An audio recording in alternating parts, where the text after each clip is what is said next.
is Alexander. Shabbat for three. Bingo! Kobe will get it for the win. Got it! He is hard to believe. Here's Jordan. Yes! The Magic, a 360 turn with the dribble. Magic down the middle. Gives underneath to Worthy. Slam dunk. Third in the corner. Double fake.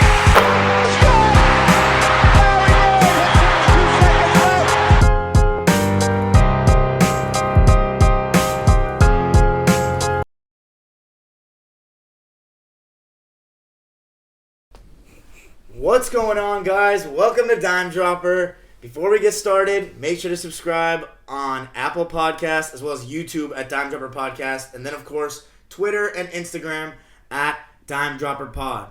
So today we got a very special episode, an episode that you can watch whether it's 2020, 2025, or 2030. It won't matter. This is about basketball history. Why Kobe Bryant lost his two finals, or why Kobe Bryant's Lakers lost his two finals. Now, once again, if you watch this show, you know we're huge Kobe Bryant fans here. He's one of my favorite players of all time. So this is in no way meant to slander or harp on Kobe Bryant's failure, because we are following this episode up with why Kobe Bryant's Lakers went back-to-back. So it's just talking about basketball history. Eventually, we're going to have a whole folder set up with the evolution of basketball and all my episodes about various finals in various years. So basically my channel in 5 years, or maybe less years, will be basically a history book of basketball. So today, I'm joined by a very special guest. His debut appearance on Dime Dropper, a longtime Laker fan, one of the great Laker fans I know, not one of those bitter ones that we see all the time in the comment section on the lives. My good friend. We're going to add another character to the names. We added Cousin Showtime to the gallery last time, and we will be adding Ocean's Wave to this one. My guy, Oceans, how we doing today? I'm blessed, man. How you doing today, man? We are great. We're great, and we're here after we just watched two finals that Kobe lost. We watched them in depth without this revisionist history review, because it seems like as time passes, the narrative changes.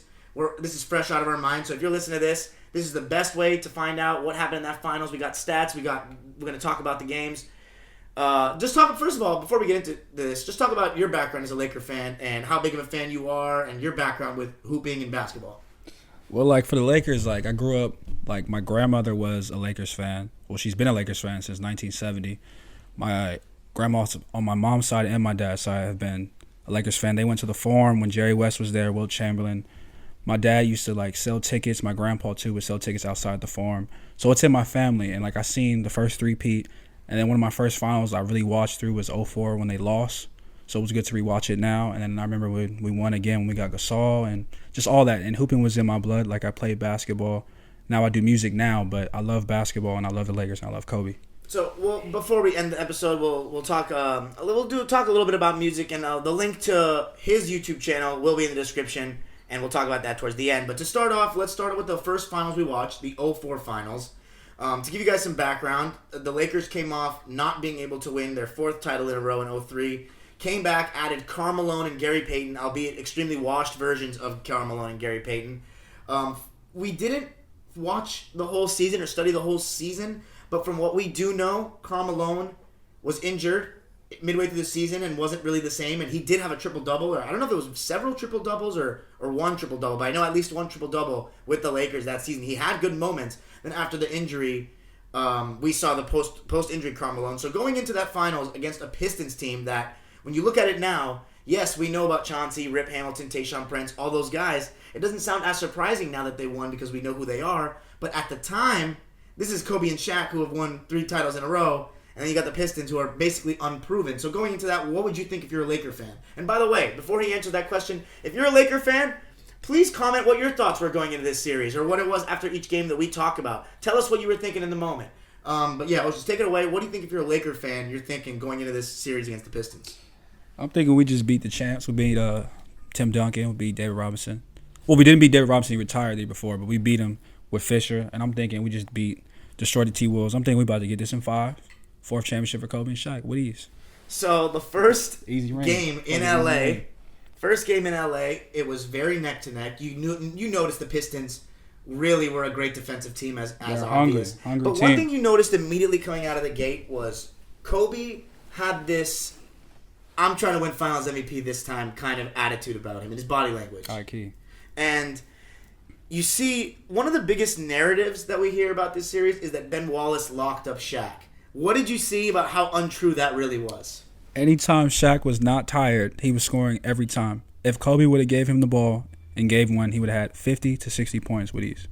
So it was really weird because, Kobe, I remember him being, somewhat selfish, so to speak, in his years with, Kwame Brown, Smush Parker, terrible teams where he had the right to be very shot heavy. But with Shaq, he was usually, very, kind of took a back seat. But this was the first time I'd really seen Kobe try to show he was the alpha dog with Shaq. And as he said, every time Shaq got the ball, he dominated. But there were so many times in this game where Kobe would just look at him and just go the other way. And I would be like, Shaq is literally asking for the ball. What is happening here? And to just tell you some stats, Shaq in that game, 34 points, 11 rebounds, 13 of 16 from the field. Kobe, on the other hand, 25, 4 and 4 steals, but he's 10 of 27. So do you think Kobe should be taking 11 more shots than Shaq in this particular series? Kobe should have literally gave the ball to Shaq every single time in that game one. Shaq would have had 55 points because they could not guard him. He was 13 for 16, but if he takes 25 to 30 shots, they're winning that game with ease. And we got to give the Pistons some credit too, obviously. Their defense was exceptional throughout the series, but you could see it from the first game. Tayshaun Prince on Kobe especially. We always knew how good of a defender he was, but his length really bothered him a lot. And, this is a different game back then. This isn't the NBA we see now. This is the last year of pre-hand check ban and no freedom of movement. It's very slow. You see almost no fast breaks. It's real. Kind of watching it back, did it feel weird watching what real defense felt like again? It's just like hungrier players. Like in this era, it's 3 and D. Curry changed the league 2016, so now everybody's just shooting. But back then, it was like less spacing, tight, less pick and roll, kind of like just tight defense, like tough, hungry players. And Chauncey Billups led the way for Detroit in this one. The Pistons ended up winning 87-75. I think a very winnable game for the Lakers. I think the main takeaway, besides the fact that we talked about Kobe, but Karl Malone and Gary Payton. Washed. Yeah, we're not good in this game. Trash. Terrible. Garbage. If you look at the Lakers team. Straight trash. They were straight trash. They were so trash, bro. Oh my God, they're legends, but they didn't execute in that game. Besides Kobe and Shaq, the Lakers as a team were 6 of 30 from the field in this game. Chauncey Billups led the way for the Pistons with 22, 8 of 14, and 2 of 4 from 3. The Pistons won 87-75. But what are you thinking after that game? Just a minor setback? We got to get them back game 2, winning 6.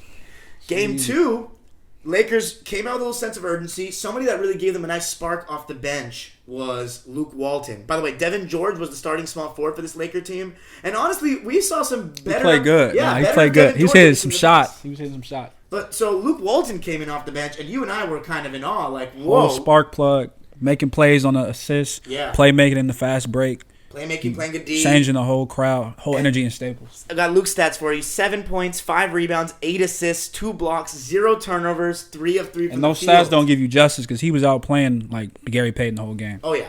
He was the third best player for the Lakers on this particular game. That whole game. But, the Lakers seemed to be in control, but the Pistons looked like they were about to steal the game at the end. And we were like, okay. And once you saw that game, I think you're starting to think like, okay, we could have a series on our hands now. This might go 6 or 7, but we still going to get it. And then, it got to the point where the Lakers were down by 3. Kobe hit the 3 that if he hadn't made that 3, the Lakers would have been down 2-0. Likely would have gotten swept. Possibly, would have got swept. So, we always talk about on this show, how much do you think it means to get a game? Like for a player not to get swept or a star player not to get that on their resume that you got swept in a finals? How much do you think that means? Do you think it's embarrassing? How embarrassing is it to legacy to me? I think like the top players usually don't get swept unless you're like Magic. LeBron got swept. Kareem as well. Kareem too. I mean, you don't really want to get swept, basically. Yeah. Even AI, he didn't get swept. Exactly. Iverson didn't get swept. Kobe didn't make sure he didn't get swept. That was a huge shot, and then the Lakers pulled away in overtime. 99. He was clutch in the fourth and OT. Without him, they would have lost that game. Absolutely. He took over. Y'all played Shaq that game. 99-91. Lakers win it. Tie the series up one game apiece. Kobe, 33, 4 rebounds, 7 assists, 14 of 27 from the field, so a much better game. But once again, shooting more than Shaq. Shaq with 29, that game, he 7 needed to shoot more, though. That was the moment. I mean, here's the thing. When you win, it's not a big deal. He was taking over. He needed to shoot. So then you go to the Palace of Auburn Hills, and in Game 3, the Lakers just got obliterated. And this is where we have to talk about the Pistons' defensive schemes pressing the Lakers. Full court pressure. Sometimes man-to-man, sometimes zone press. Got them out their sets. Exactly. And it kind of, not only does it take more time off the shot clock, it took him longer to get the ball in the Shaq. And it pushes Shaq to the free throw line so he can't get the ball on the bottom post. So now Kobe's even more. He already don't want to pass. So now he's like, I ain't going to pass him on the top of the key. That's a bad play. So I'm going to go force on a double team and shoot a horrible shot. So that's what was happening in that whole Game 3. Yeah, and it wasn't even a close game. I mean, they got blown out. They wasn't Kobe, ready. 4 of 13 from the field on 11 points. Shaq, only 14 points. This was Rip Hamilton's game where he really showed himself. 31 points, 6 boards, 3 assists, 2 steals.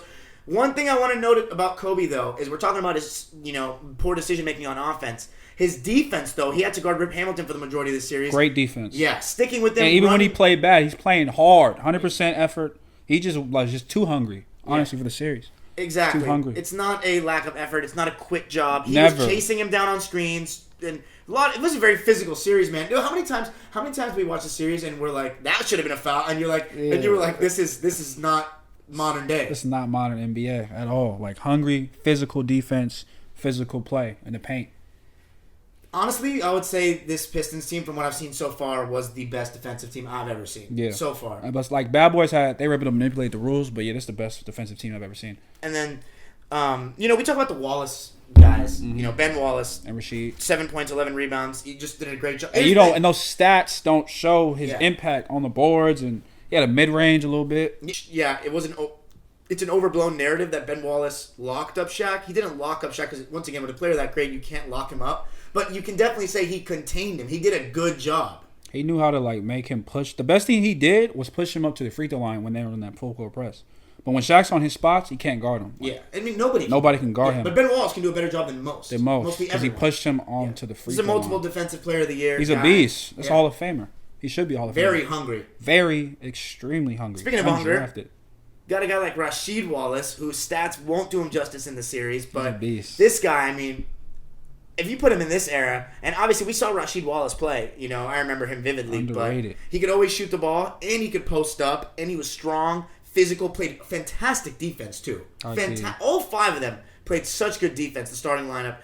And, Rasheed Wallace is the type of guy that, what do you think he would do against those Rockets of this year, for example? Oh, man, that's an easy 30 points a game with ease. Like, they can't guard him 30 and 10. He's destroying P.J. Tucker on the post. He'll probably get a 45-point game in that series with ease. The only thing about Rasheed is if you put him in this era, he would have a lot of trouble. Technical fouls. If he don't get those technical fouls, he's dropping 50 on the Rockets, man. They can't guard him. He get ejected every game. That's the only thing. That's the only thing with him.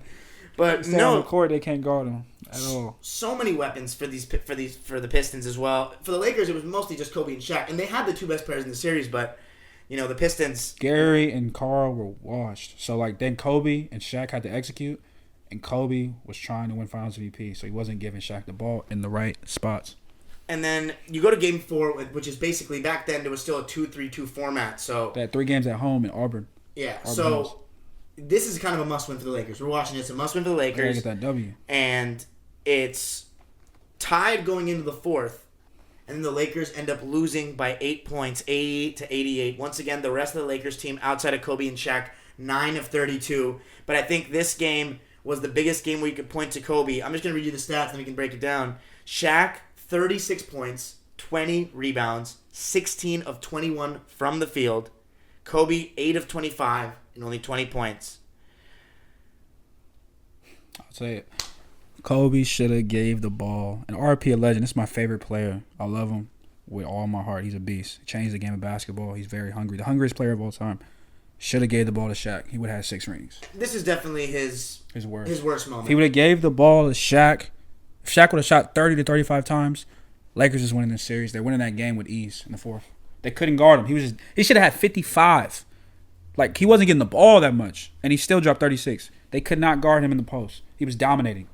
And all angles. He was, but you also have to think, we also have to talk about how he wasn't the same Shaq of the first. He's out of shape. Yeah, he got tired as games would go on. When he was not tired, can't guard him. So he was out of shape.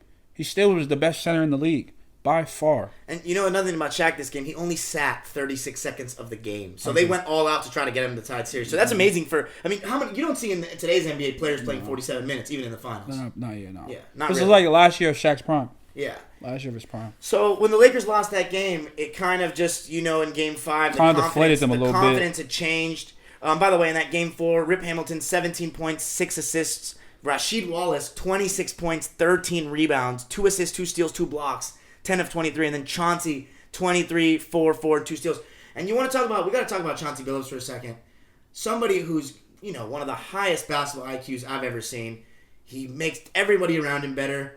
He's such a smart player. He never forces it. He's clutch. I mean, Mr. Big Shot was his nickname.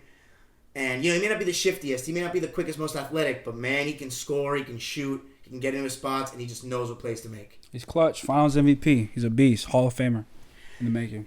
And then, you got the final game. Shaq got in foul trouble, had 3 at the first half. The Lakers were kind of hanging around. No Karl Malone in this game. And, by the way, Karl Malone, he had, his best game was, Game 2. Where he had 9 points. He made some good IQ Good playmaker. plays. Good playmaker in that game too. Still washed though. Yeah, but overall, this is Missing open jumpers at the top of the key that he hits every time. Yeah. Can't finish layups.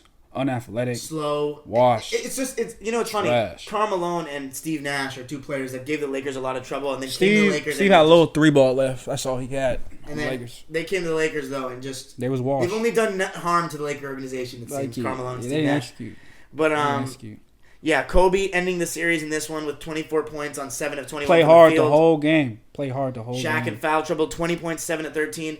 Gary Payton minus 16 in this game. Fisher was plus 3. Fisher should have got more minutes. Yeah, I was about to the say whole series. Yeah, Fisher should have got. Because Gary wasn't giving you nothing. Yeah, They went with the nothing. name. They went with the name, but Fisher he's pushing the ball and the pace is way better. And just to finish the series, Tayshaun Prince, 17 and 10. And by the way, Kobe, you're hearing all these stat lines of Kobe getting forced to take very long jumpers. They're collapsing on him as much as they can.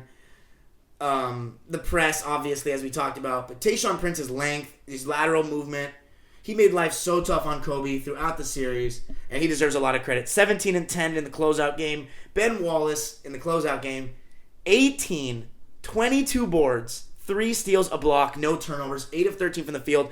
This Pistons team is the last team we can think of that won a championship without a bona fide superstar. But if you were going to try to argue with me that one of these guys are superstars or whatnot, to me, these guys, all 5 of them are real all-star caliber They're players. stars. Yeah. They're stars. They all could be all-stars. Yeah. They just weren't superstars.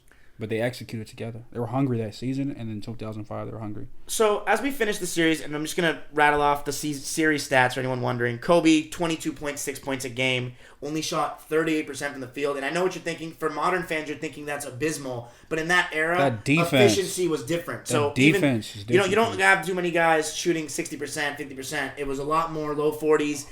Players aren't hitting as many shots, but it's a lot more physical, a lot more congested. You have zones and hand checking and physicality.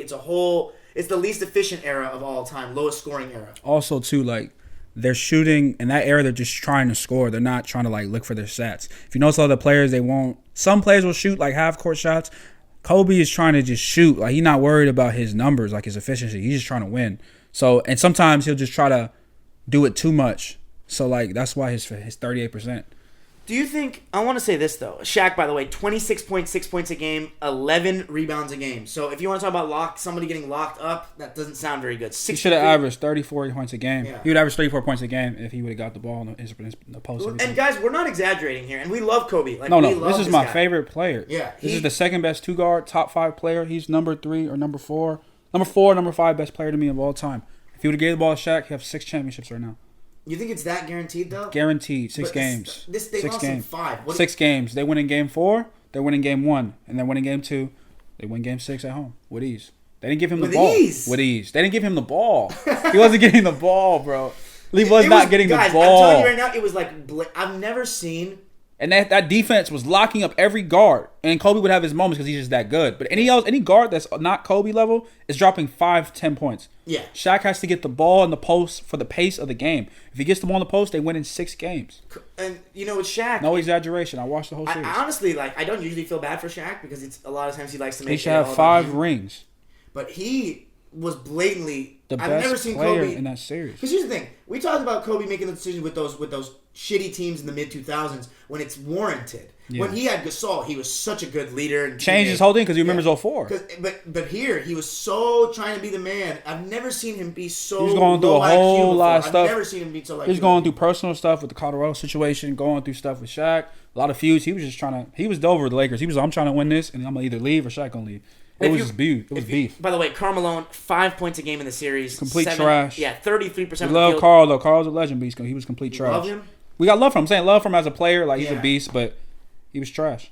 Gary Payton, 4 points, 32% of the field, and after Kobe and Shaq, the highest scoring. Wait, what did Gary average again? I didn't hear you. 4 points, 3 rebounds. Yeah, he was 4.4 complete trash. assists. Yeah, that's what I expected. Yeah, the highest scoring player on the Lakers outside of Shaq and Kobe was Derek Fisher with 6 points a game, 6.5 points a Should game. play more minutes. Detroit had 5 guys in double figures, damn near.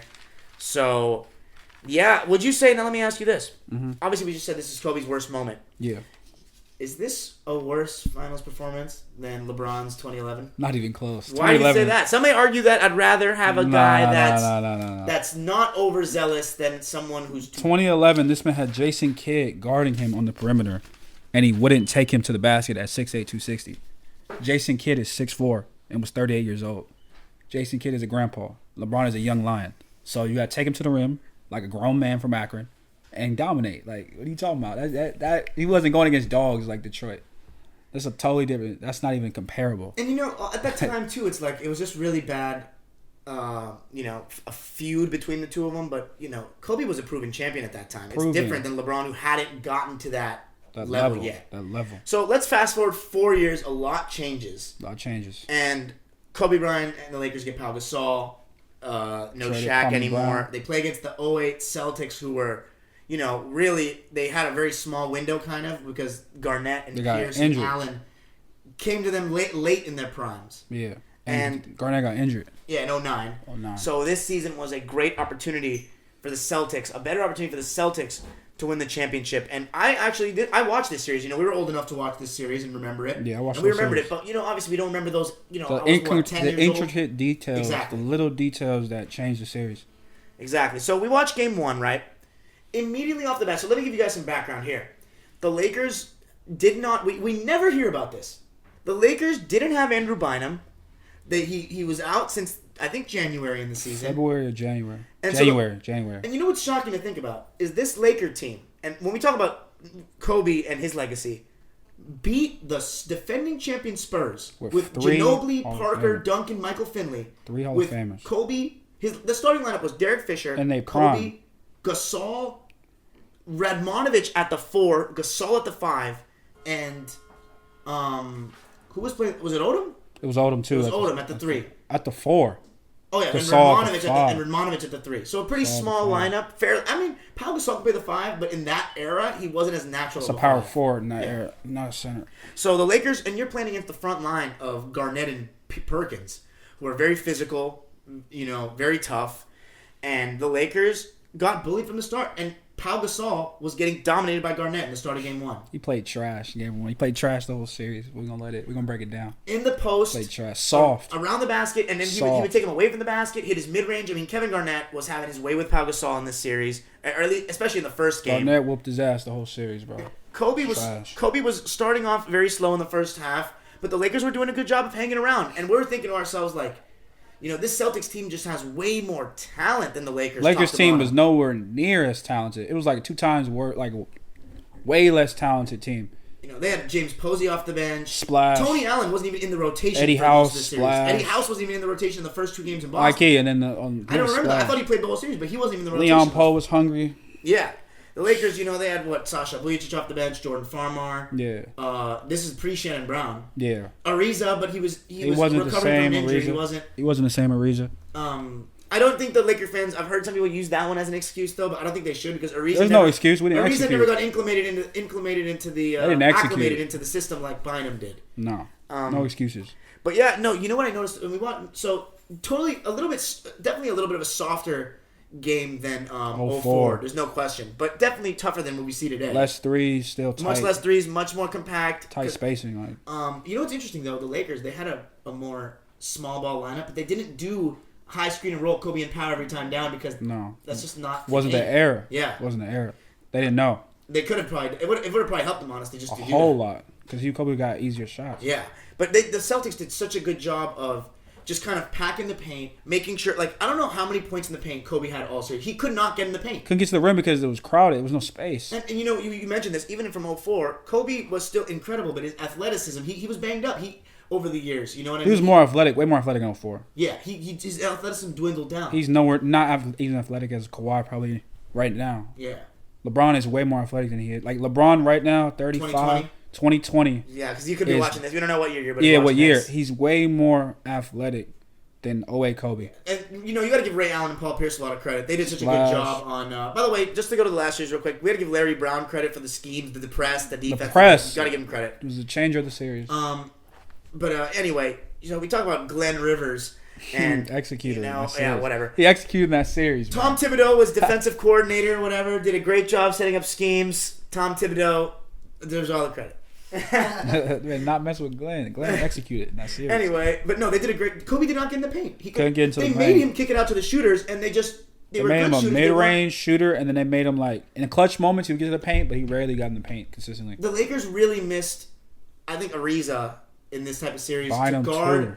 No, and you know what we noticed? So the Lakers were hanging around in that first half, but in the second half, everybody remembers that Paul Pierce's injury, and you know it looked so serious at the time. Humor. And then he came back and started hitting. Splashing all these threes. Like the momentum completely changed. Changed the whole momentum. Lakers could have stole that game. Yeah, and you know it's crazy. Kobe started picking it up in the second half. He was hitting, but it wasn't a great game for Kobe, and it kind of made you think like Kobe's gonna have to play great for the Lakers to even have a chance to win any of these games. Yeah, Heike, great. And you know, you look at the stats in that game: Pierce 22 points, 7 of 10, very efficient. Garnett 24 and 13, absolutely dominating Pau Gasol. Dominating. Once again, Redmonovich also is soft compared to these guys. Can't guard him. You know, nowadays you look at it like, oh, the spacing, but back then when you have guys that can actually use their size. You can't just roll out small. You forgot one person too, Sam Cassell. Oh yeah, he played well in that game. Off 8 the points. bench. Yeah, Sam I am. Post fades on Fisher and Fish. Yeah, he was very effective. Rondo 15, 5 and 7. He wasn't the same Rondo as you saw in future years, but he was still very smart and just kind of moved the ball, ran the team. Ray Allen 19. Ray Allen was so quiet, but he just made a shot. Knockdown shots, clutch 3-point shooter. And so that was the Lakers losing game 1, 98-88. The second game, Kobe and the whole Laker team started out so poorly in the first half. They were getting obliterated. And again, they're down 26. Gasol played a little bit better, but they were just Garnett was, having his way again. And whether it was past the foul line or around the post or around the block or on the boards. I mean, Kendrick Perkins even, he gets clowned because he's a clutch crony on ESPN now. But he was a solid role player, in shape big guy. Man. He hit like a jump hook or two in this series too. And effective big man. Yeah, effective big man defensively, get rebounds, rough up Pau Gasol. Very effective. You know what we need to also talk about is off the Celtics bench, who I think would be fantastic in this era, would be James Posey. Splash. 3 and D to the T. And I totally forgot about the D. I remember the 3, but the defense that James Posey played in this series, whether it was on Kobe. He'll rough up Lamar Odom. Lamar Odom would get mad because he would rough him up when he's going to the basket, foul hard. Yeah. Celtics fans, physical. James Posey should always hold a special place in your heart because he was a huge part of this series.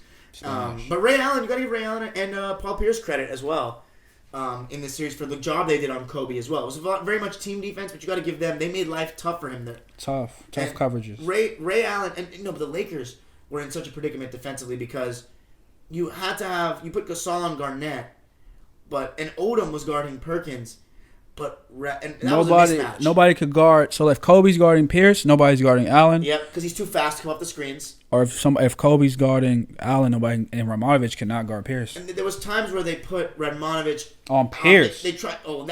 Pierce. Note for you guys watching. When Radmanovich was guarding Paul Pierce, he was getting destroyed. Yeah, he was having his. They were basically picking on Radmanovich to a large extent on defense. They were just saying wherever person Kobe cannot guard, like Kobe only guard one of the 2 elite guards because he's only one person. So they got to put somebody on Pierce or some Allen. That was the main problem. We saw for a second too, Radmanovich trying to guard Rondo, and that didn't work out well. Just quickly getting by him, Just running penetrating right kick. past and kick. So, but here's the thing: what we didn't remember in this second half, the Glenn Rivers-led Celtics almost pulled a classic Glenn Rivers coaching choke. A choker? The Lakers, especially Kobe, started going Crazy. vintage Kobe Yeah, in he was that fourth splashing. quarter. Just to show you, 13 points in the fourth quarter, 4 to 7 from the field, and he finished with 30 in the game, 11 to 23. The Lakers somehow managed to get the game to 22. To 2-point game, 100 to 102. 30 seconds ago? 30 seconds to go. 30 seconds ago. And then Paul Pierce drove to the basket and got a very generous foul call. I say left- generous because it left-hand wasn't drive. clear cut, but it was On the left-hand drive. Yep. Left-hand drive. very big call made by the officials. And another thing we noticed about this series too, Kobe doesn't get those superstar calls like you see LeBron or Jordan get. Yeah. You're talking about an MVP not necessarily being treated like an MVP. Picks up early fouls defensively against Allen. Then offensively, little elbow. Gets an offensive foul. Defensively, trying to cheat the screens. Runs through Paul Pierce. Another offensive foul. Aggressive when he gets it going. Unbelievable spin move using the left hand. Upset that he doesn't get the foul. Picks up a technical. Then Gasol played a little better in the second game. He had 17, A little 10, better. and 4. But Very soft. Very soft. Not tough. not the same Pau Gasol you saw in 2010, guys. Not Kobe tough, Bryant really... This team and was Phil Jackson over. Was like made them better. They were just very smart. They played tough defense, but offensively, this is like Yeah, very this Laker team overachieved. overachieved. It's a very average, except for Gasol and Lamar. Very I mean, average. I know they were the 1 seed, but to beat San Antonio 4 games to 1 in the playoffs. San Antonio had way more talent than him. Yeah. That's all. Way overachieving team. Ray Allen, another 17-point game. Pierce, 28, 4 and 8, 9 and 16. Leon Poe came in and had some huge minutes, changed got the game. hungry, 21 man. points for him. Rebounding. Took over the whole third quarter. Playing hard defense, finishing around the basket. And the Lakers came so close, but yet so far. And once again, it was like Kobe finished the game with 30, 11 to 23, and they still didn't win. So it's like, we'll see what happens when they go at home. Game 3, guys, very entertaining. If you're a Laker fan, go watch this game because this is one of Kobe's best finals games I've seen. Yeah. He absolutely took over and closed the game out with And force. in It the was a fourth, neck-to-neck it was a game. neck fourth too, and he took over. Ray Allen was the only Celtic player above 13 points. And this is where we have to talk about, I've heard some of my Celtics fans friends say, you could argue that Paul Pierce was the best player in basketball this year. Let me just tell you something. Blasphemy. Paul Pierce, Kobe Bryant, or LeBron James for that matter in this playoffs, he didn't have the luxury to go 2 of 14 and score 6 points in a finals game and expect for his team to even be close in the game. At all. Whereas Pierce, that was his stat line in this game, and they actually were in the game and only lost by 6 Pierce points. is a beast, though. Pierce was fantastic, but Kobe Not as Bryant... good as Kobe, though. Mark Jackson was very clear in the commentary. And Kobe's I'm the not best saying in that the Mark world. Jackson's opinion means it's automatically right, but when the commentators are doing the finals and saying, they're not even saying arguably, they're saying He's the best in the player world. in the world. Clear cut, it's probably true. So for all Not you... probably, it is true. For all you MVP of that year. LeBron sexual worshippers that question whether LeBron or Kobe was better at this time, don't be ridiculous. Kobe Bryant was the best player in the world. No, wait. No, Very doubt. obvious. And won No MVP doubt. this year, too. This is his only MVP. Yeah. Should have more, but yeah, that's no MVP. This was the first time we saw Eddie House in the series, too. Splash. Yeah. Splash shooter. And, to talk about, there was only 2 Laker players in double figures in this game that they won. Pau Gasol wasn't it. Lamar Odom wasn't it. Kobe Bryant, who had 36 points and 7 boards, 12 of 20 from the field, and 10 in the fourth. Again, another great fourth quarter by Kobe. Clutch But do you player. remember who the second guy was in this Sasha game? Vujacic. Right? Sasha Vujacic. Yeah, 25? 20 points. Oh, 20. Yeah, that 20. 3 of 5 from 3, 7 to 10 from the field. And you know what? Honestly, I remember Sasha just being a spot-up guy, but watching him here, He'd be really effective in pick and roll situations in this era. not bad at all off the dribble. He'd be pick and roll, very effective in pick and roll situations in this era. So Sasha Vujacic, big-time performance. Lakers get back in the series. And then we have the game that really The all-time defined game. the series. The series. The classic. Game 4. The Lakers come out On absolutely scorching. On Break it down fire. for me. So they up fire. They hitting everything. They up 24. They're up to like 16 at the half. Then they go up 20 in the third. And then the Boston Celtics, they start taking over. Kobe had a 1 bad quarter in the third. He didn't really get off in the third quarter. And he started in foul trouble in the first half. So if you look at his stats, they kind of misleading. No, but Kobe's passing in the Was first half. great. Here's the thing. The misleading stats with Kobe in this game, I'll tell you at the end when we finish talking about it, but Kobe in the first half of this game passing. was playing great basketball. Great basketball. Setting everyone up. Lamar Odom was taking over the phenomenal. Game. Ariza was hitting threes. Even Farmar was hitting. Yeah. Fisher was fantastic. The whole squad. It was rolling on all cylinders. They were up 39-15. Mind you, this is the biggest finals collapse in the history of the game. The biggest comeback ever made in finals history. Game 4, 2008 finals. As he said, you know what actually started the run was the end of the first half. The Celtics cut it down from like 24-12. Yeah, they did. Posey was hitting some threes. They were hitting some threes. And then in the third and it went to quarter, 16 or like 17 or something like that. But you nailed it on the head really well. The third quarter, Kobe had one bad quarter, and the whole lead just collapsed. They were up like 18-20 in the third, and they went to 2 points going into the fourth. Yeah, one bad quarter. I think I don't know if I'm mistaken or not, but I think they only scored 13 points. They did. No, they didn't score. The whole last 5 minutes, they didn't, or 4 minutes, they didn't even score. And it was a lot field goal. And the Celtics just started. And Pau Gasol was like catching the ball. Like he was trying to throw lots of Pau. He was catching it soft, losing the ball certain plays. Eddie House hitting threes in the corner. Yeah, and it wasn't even like the Lakers played horrendous defense. It was kind of more like the Celtics were just executing and hitting shots. They're just a better team. Yeah, just creating penetration, kick. Rondo was making a lot of plays.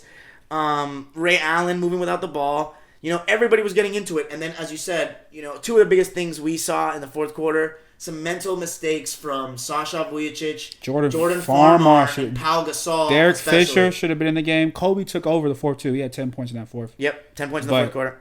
They needed Derek Fisher in that game. Like, Farmar definitely stayed into it. We said it in the game, and then Fish came in. Farmar missed an open three, and I'm pretty sure Fish came in, and I think Bryant hit a shot. He made the same look. Yeah, so a little bit mismanaged by Phil here. I think Phil, honestly, in the first two games, did a better job of coaching than Doc. I just think his team just wasn't good enough. Yeah. But I think this one, you have to say Phil. I think Glenn got the better of him in this one. Doc outcoached him. Tony Allen, we saw introduced. That's the best game Doc ever coached in his career. This is his shining moment because he put in Eddie House. He gave him a lot of minutes. Eddie House splashed. Eddie House, 11 points. James Posey, 18 points. Splashing. 5 of 10, 4 of 8 from 3. And some of these threes, they were missing a little bit. They could have even, the lead could have been more. Yeah.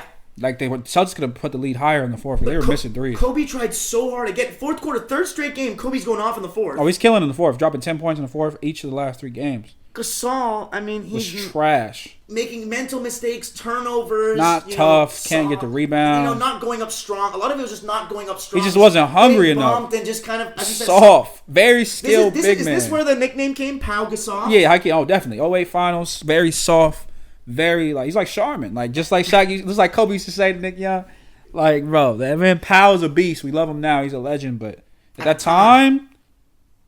2008 finals and the 2011 series versus Dirk, his two worst, soft, very soft. I think if trash. If you guys don't, if you want to get even more context about this, go listen to Paul Pierce on. I think it was All the Smoke. He'll tell you he was just a skilled big man, but Kobe made him into a Hall of Famer. Kobe made him into it's the thing about making teammates better is it's not the modern fan, as we said in Who's the GOAT. It's always about assists and stuff. It's not about the stats. It's about instilling confidence and the instincts and the feel. Exactly. You gotta watch the game. And Kobe.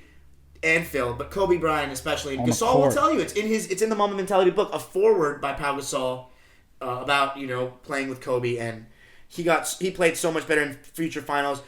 Odom 19, 10 and 4 in this one, 8 of 11. Lamar Odom actually had a really good series. Great finals, executed. It was a force. That's another guy we should talk about too. Is somebody in this era who would be 22 and 10 in this era. This is 22. 10 and about 5 in this era with ease. Good defender. Great. Long, handle the ball. Can shoot threes. The ball, take it to the hole. Can pass the ball. Can dribble like a guard, like a point guard. Lamar Odom. In the fast break, he's deadly in the fast break. At 6'11". KG, 16 of 11 in this one. Pierce, 24 and 7. 20 Ray points, Allen, 4 points. Ray Allen, and then Allen, 19.7. 19. And then the deciding bucket, 2-point game. Sasha was guarding him. Pick him up half court. I don't know why he's terrible defense by Vujicic. Getting blown by easily.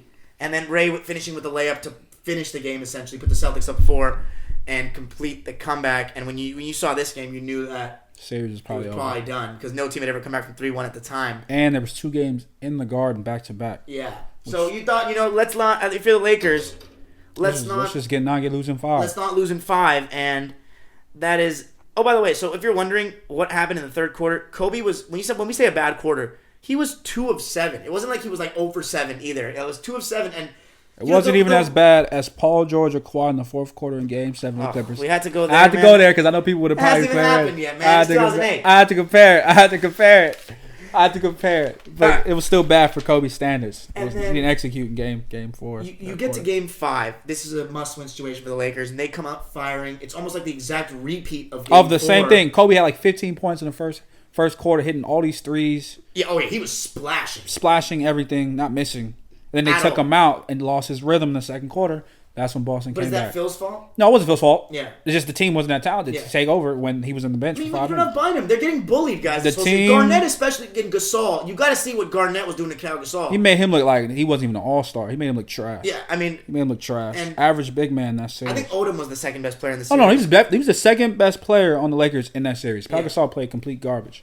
For his Wasn't ready. standards. For his standards. For a Hall of Fame Spanish He still had legend. good moments, pal. Great moments. Still had to give you good numbers, like Yeah. 14. It was his but series. for his standards, Series stats for Pau Gasol: 15 points, 10 rebounds. that's good for him. But He averaged 19 in the season, though. that's what I'm saying. That's a letdown. Yeah, Like he's not hungry in that series like that. He wasn't ready. he wasn't ready for. Garnett was starving. Garnett was starving. Lost in the conference finals. Who do you think was more hungry, Garnett in 08 or Ben Wallace and those Pistons? In 08? Oh man. Oh, those are two like starving players. Like they Hungry. like hungry. Like they ate in 5 days. Like they just starving. They need the food. Like they No, need that ring. Some They need Laker that fans ring. came at me in the comments of some videos saying when I said that the Laker players in this 2020 finals were getting a little bit complacent for portions of the game and they didn't play with the same hunger. That's why the Oh, the 08 Miami Lakers series more went- hungry. The Miami It's series 2020. went 6 games. Am I being harsh on the 2020 guys, or are they actually seem less hungry than the individual? No, the 2020 Lakers team is one of the most least hungry. It's the most least hungry Laker team I've ever seen. Laker fans would get mad at you saying No, well, they don't understand basketball. They dick riding LeBron. I love LeBron. He's a beast. He's a legend. But this Lakers team is very complacent. We should have swept the Miami Heat. That team is not even good like that compared to our Lakers team. The duo is killing. Is better than the whole duo on the Miami Heat. Goran Dragic was injured. We should have swept that team. It's a baby little team. You see periods of the Little game team. where AD and LeBron. AD should have averaged They're 45 comfortable. points a game. Get on the block. Bam is injured. But you gonna put Jay Crowder on him? That's an easy 50 piece. Like he's a little infant. But This he is- wasn't going at him. He every wasn't time. because he's That's what I said in not. the podcast. He's a That's what I said. modern player that's not that hungry. You put Kevin McHale on the block with Jay So Crowder, are you, 50 Are you points. telling me that you think that the modern players are less hungry? I think that they're extremely less hungry. They're I not say ready. this all the time. They're Some not people don't hungry. like it. They don't understand. Look Money. at It's also the money. the income. They have 40 million. They got females all around them. They in, like people in LA. They in Bel Air. They in Brentwood. They in Palisades. They got bread. They got social media fame. They're traveling around the world. Kobe's making $25 million in this era that And we're that- talking about. that we're talking Paul about- George is making $30 million right And now. Paul George dropping 10 points. So it's like in the Game 7 closeout game, which is garbage. And people are just entitled. That's just our whole generation of this time. It's not just basketball, guys. It's about- music. everybody. It's music for sure. Social media and cloud has affected Everything. everybody. Affected our whole life. It's affected everything, and it's sad. And so the Celtics, you look, it's a carbon copy in the second quarter. The Celtics are coming back. They outscore the Lakers 30-16 in the second to be down by, it's 52-54 at halftime. Mm-hmm.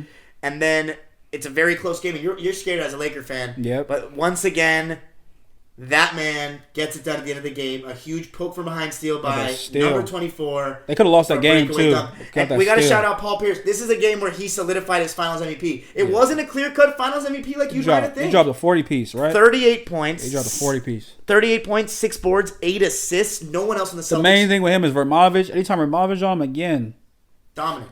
could not guard him. And you put Kobe on Pierce, then you have Radmanovich chasing Ray Allen around. Yeah. Or you have Fisher on Ray Allen, then you have Rondo blown by Radmanovich. Vermonovich is that's why Ron Artest was so huge in 2010. Yeah, and Ariza He in actually 09. guard him. Um, He actually guard him. You see Odom in this game, 28 points, 11 rebounds, 8 Yeah, of 28? 10, 20 points, 20 11 points. rebounds, 8 of 10, 4 blocks Yeah. for Lamar. Pau, 19, 13, 6 boards, a steal, 2 blocks, 6 of 10, another good one. Kobe, 25, 7, 4, 5 steals, including the big steal at the end. Yeah. Nobody for the Celtics besides Pierce had more than 16 points. Pierce really was going off in this one. Yeah, he carried. And this kind of solidified his Finals MVP. So then we go to Game 6.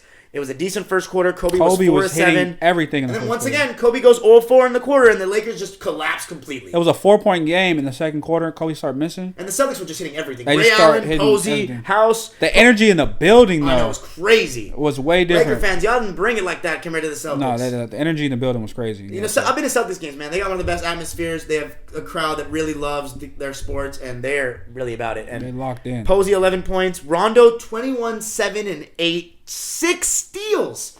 No, he was Isn't controlling the Isn't it pace. funny talking about Rondo? He's won with the Lakers now. It's I hilarious. can't. So 21-7 and 8 for Rondo was the best game of the series. Allen, 26 points, 8 of 12 from the field, 7 of 9 from 3. He was making everything. KG was dominating. 26, 14, dominating 4, Powell. 10 of 18. Yeah, KG just dominated Powell. Everything just collapsed for Lake. It all came. Collapsed. Kobe played solid. He didn't play trash. And if for anybody wondering, did Kobe? He had one bad quarter. So, every time he had a bad quarter, they just went on a run as a whole series. What do you think about the fact that Kobe, in this game, they were down 20 or something. They could have just thrown in the towel going back next season, but he tried to come back in. He played the whole game. He tried, but he was playing when they was down 35 points. He was still in the game. The final score was 131-92 of Game 6 for the Celtics to win the biggest championship. loss in NBA history. This is what Kobe says his biggest defeat, his hardest defeat that he took. It was Game 6. Fueled him because losing to the Celtics with that rivalry gave banner number 17 with the Celtics. That's it. So would you now, since the reason that the title of this video is why Kobe lost 2 finals, we put the first one on him. First one's the on. Second one on him? No, nothing's wrong with the second. Second one, his team was kind of trash. He had no room for error. He gave everything. His team literally just and wasn't the good enough. defense was crazy. Yeah, the Celtics, you got to give him credit. They did not let Bro get in the paint. They did not let Bro. Like if he was playing against a team that the defense wasn't that good, he would have won that series. Yeah, that match was on the court. So for the final series, Pau Gasol 15 and 10. Kobe, 26 points, 5 boards, 5 assists. That was the best stats of any player in the series for either team, but he only shot 40%, so you got to give the Celtics credit for that. Defense. KG, by the way, so this is the big 3 for the Celtics. When you want to talk about who could have won Finals MVP, it wasn't that clear cut. Think about it. Listen to this. Garnett, 18 points, 13 rebounds, 3 assists. Ray Allen, 20 points, 5 rebounds, 50% from the field, and 52% from 3 Splash. For Ray Allen. Coming off screens, a lot more off ball than you saw him in Seattle. I know that the taste in Celtics fans' mouths about Ray Allen isn't a good one, but he did help you guys win a championship. Y'all wouldn't win a championship without Ray Allen. You're not winning a championship. And then Paul Pierce, 22 points, the Finals MVP, 4.5 rebounds, 6.3 assists, 43% from the field. I want to say something about Pierce because he gets a lot of hate from Laker fans. He's one of our own in terms of LA, he's a beast. Inglewood Sentinel. So what do you think? Do you think Pierce gets disrespect? I think Pierce, bro, he gets disrespected by not just them, but the whole media. I think Pierce is the greatest slow player of all time because once he got older, like 08, he wasn't moving that fast. Step back, Pierce. He's just a hungry player. Pierce's pump fake. Oh my flawed. God! Him and D Wade. Out of his shoes. Him and D Wade with that pump fake is great. We're not gonna get into the Pierce D Wade stuff. That's something else. Pierce a beast though. But yeah, Lakers. This was a great season for them overall. Overachieving season. Kobe, I don't put this one on him, honestly. No, not really. It was hard for him. It was hard. Overall, though, we talk about the game has changed, the game is watered down. We're going to end it with you. Your link in the description will be in it. So tell us about your channel, what you plan on doing. What I plan on doing? I'm an artist from Los Angeles. I plan on doing music and painting and then eventually doing film. But I kind of do film for my own visuals and stuff for right now. But mainly I'm doing focusing on painting and music right now. So I'm trying to be the first painter, rapper, and then musical artist there's ever been. So that's my vision. That's what I do. Anything's possible. Anything's possible.